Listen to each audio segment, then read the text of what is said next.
Produtor, ó, esse bezerro ia pra manga. Vamos com as mães.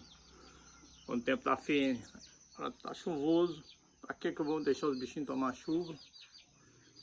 Aí eles vão ficar presos aqui no curral. Uma hora atrás da mãe, as mães, eles mamam à vontade. E agora eles vão comer ração picada. Parte da manhã toda. Aquele maré lá tá mais sentido porque ele é muito grande para a idade dele. E por mais que o vaqueiro deixa leite, mas agora já está comendo melhor a ração, vai desenvolver também.